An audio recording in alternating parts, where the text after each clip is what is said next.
నమస్కారం। ఈరోజు రాజా సింగ్ గారు ఉదయం పార్టీ ఆఫీస్కి రావడం జరిగింది। రాష్ట్ర అధ్యక్ష ఎన్నికలకు నామినేషన్లు స్వీకరిస్తున్న సందర్భంగా వారు వచ్చి ఇక్కడ ఈ ఎన్నికల అధికారి ఎవరైతే ఉన్నారో శ్రీమతి శోభా కరందాజ్లే గారికి నామినేషన్ పత్రాన్ని ఇవ్వడం కొరకు వారు రావడం జరిగింది। వచ్చిన సమయంలో వారు రాష్ట్ర ఇన్ఛార్జ్ అయినటువంటి అభయ్ పటేల్ గారితో వారు మాట్లాడారు। వారు మాట్లాడితే అభయ్ పటేల్ గారు చాలా స్పష్టంగా వారికి ఇది ప్రజాస్వామ్యబద్ధమైనటువంటి పార్టీ, ఈ పార్టీలో ఎవరైనా కూడా నామినేషన్ వేయవచ్చు, వెళ్ళి మీ నామినేషన్ మీరు దాఖలు చేయండి అని చెప్పారు। చెప్పిన తర్వాత వారు నామినేషన్ పత్రాన్ని తీసుకున్నారు। తీసుకొని శోభా కరందాజ్లే గారి దగ్గరికి వెళ్ళి వారి ఫామ్ని సమర్పించారు।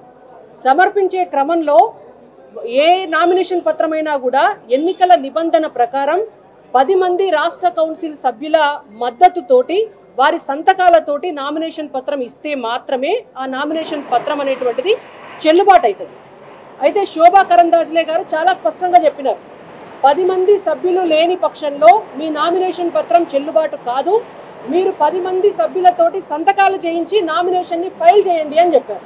చెప్తే వారు బయటకు వచ్చి వారికి 10 మంది సభ్యులు సంతకం చేయడానికి 10 మంది సభ్యులు లేకపోవడంతో వారు ఉల్టా పార్టీని బదనాం చేసుకుంటా అబద్ధాలు చెప్పుకుంటా పార్టీ వారికి నామినేషన్ వేసేటటువంటి అవకాశం లేదని చెప్పి అబాండాలు వేయడం జరుగుతోంది।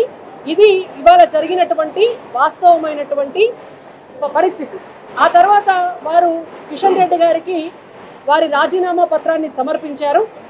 వారి రాజీనామా పత్రాన్ని కిషన్ రెడ్డి గారికి ఇవ్వడం చేత కిషన్ రెడ్డి గారు జాతీయ అధ్యక్షుల వారికి వారి రాజీనామా పత్రాన్ని పంపిస్తున్నారు। ఎందుకంటే వారు ఎమ్మెల్యే కాబట్టి వారి రాజీనామా పత్రాన్ని జాతీయ అధ్యక్షులు అంగీకరించవలసి ఉంటుంది, వారు అక్కడికి భవిష్యత్తులో పంపించడం జరుగుతుంది।